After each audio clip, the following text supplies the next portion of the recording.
સાબરકાંઠા અને અરવલ્લી જિલ્લાના ખેડૂતોની આર્થિક કરોડરજ્જુ સમાન સાબરકાંઠા મધ્ય સહકારી બેંકની ચૂંટણીમાં રાજકારણ ગરમાયું છે। જો કે બેંકના વર્તમાન ચેરમેન સહિત 11 ડિરેક્ટરો ઉમેદવારો સામે વાદો રજૂ થતા ચૂંટણી અધિકારીએ ઉમેદવારી પત્રો અમાન્ય ગણાયા હતા। સાબરકાંઠા અને અરવલ્લી જિલ્લાના ખેડૂતોની આર્થિક કરોડરજ્જુ સમાન બનાસકાંઠા મધ્યસ્થ બેંકના નિયામક મંડળની ચૂંટણી આગામી 16 તારીખે યોજાનાર છે, જેમાં ઉમેદવારી પત્રો ભરવાની અને ચકાસવાની કામગીરી હાલ ચાલી રહી હતી। એ દરમિયાન ઉમેદવારી પત્રો ભરાયા બાદ એક ઉમેદવારે વર્તમાન ચેરમેન સહિત 11 વર્તમાન ડિરેક્ટરો સામે ચૂંટણી અધિકારી સમક્ષ વાંધો રજૂ કર્યો હતો, જેમાં ભારત સરકારના આરબીઆઈની ગાઈડલાઇન્સ અનુસાર 8 વર્ષ કરતાં વધુ હોદ્દો ધરાવનાર વ્યક્તિ ફરી ચૂંટણી લડી શકતો નથી, જે કાયદા અનુસાર હાલ તો ચૂંટણી અધિકારીએ વર્તમાન ચેરમેન સહિત 11 ડિરેક્ટરોને ઉમેદવારી પત્ર અમાન્ય રાખ્યા હતા। જો કે સાબરકાંઠા મધ્યસ્થ સહકારી બેંકની ચૂંટણી માટે વર્તમાન ડિરેક્ટરો સહિત 173 ઉમેદવારી પત્રો ભરાયા હતા।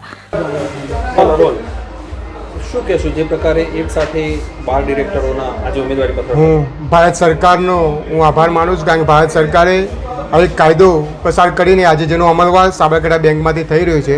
ભારત સરકારના કાયદા પ્રમાણે 10A2A કાયદો બનાવવામાં આવેલો હતો, જેમાં સતત 8 વર્ષ જેને ચેરમેન પદ અથવા ડિરેક્ટર તરીકે ચૂંટાઈ આવ્યો હોય બીજી વખતે ચૂંટાઈ શકતો નથી।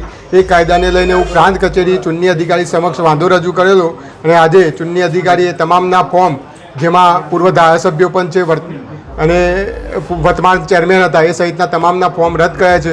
એ બદલ હું ભારત સરકારનો અને ગુજરાત સરકારનો આભાર માનું છું કે આવો કાયદો ખરેખર સાચા પારદર્શક વહીવટ માટે અનુકૂળતા આવે એ માટે આ કાયદો હતો, જેનો અમલની શરૂઆત આજથી કરવામાં આવી છે। એ બદલ હું ખૂબ ખૂબ આભાર પણ માનું છું। સાથે મારો એક બીજો પણ વાંધો હતો કે જે ચાલુ વર્તમાન ડિરેક્ટર, તો વર્તમાન ડિરેક્ટરના પત્ની હંસાબેન મુકેશબેનનું ફોર્મ માન્ય રાખ્યું છે।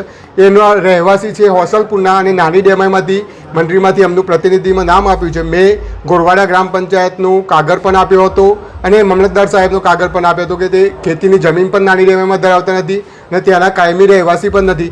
આ પુરાવા આપ્યા છતાં પણ પ્રાંત અધિકારીએ એમનું ફોર્મ માન્ય રાખ્યું છે। તે સામે મારો વાદો સખ્ત છે અને એમાં હું આગળની કાર્યવાહી કરવા તૈયાર છું।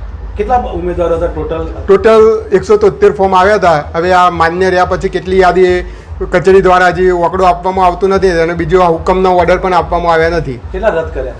રદ કર્યા એ હુકમના ઓર્ડર પણ નથી આપ્યા।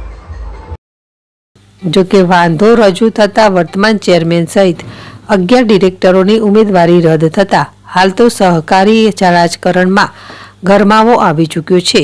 જિલ્લામાં સરકારી રાજકારણના મતદાતાઓ સામે એક યુવા સહકારી આગેવાને વાંધો રજૂ કરતા હાલ તો રાજકીય ગલીઓમાં અનેક સહકારી રાજકારણના મતદાતાઓ સામે એક યુવા સહકારે આગેવાને વાંધો રજૂ કરતા હાલ તો રાજકીય ગલીઓમાં અનેક ચર્ચાઓ હાલ તો જોર પકડ્યું છે। ત્યારે આગામી 16 તારીખે યોજાનાર ચૂંટણી માટે કેવા પરિણામ રહે છે તે જોવું રહ્યું। ઉમંગ રાવલ, ZSTV, સાબરકાંઠા।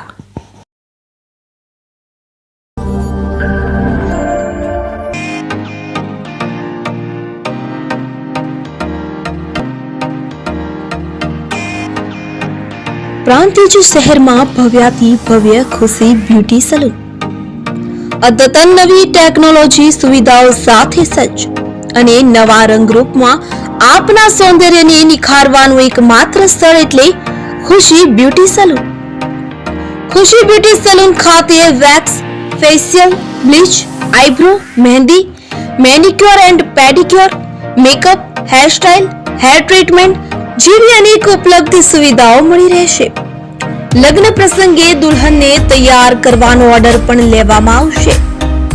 ખુશી બ્યુટી સલૂન ખાતે L'Oreal hair spa, Matrix hair spa, Kesari hair spa, regular hair spa જેવી અનેક સુવિધાઓ પણ ઉપલબ્ધ। લેડીઝ ઇનરવેર આઇટમ પણ ઉપલબ્ધ। પ્રાંતિજ શહેરમાં આપની તદ્દન નજીક એક વખતની મુલાકાત કાયમી સંભાળનું બની રહેશે। સ્થળ ખુશી બ્યુટી સલૂન 6-7 બીજો માળ, સિટી સેન્ટર કોમ્પ્લેક્સ, સીટ પી અંડર આર હાઈસ્કૂલની સામે, ભાખરિયા બસ સ્ટેન્ડ, પ્રાંતિજ, તાલુકો પ્રાંતિજ, જિલ્લો સાબરકાંઠા। Contact number 6351229403 9033387853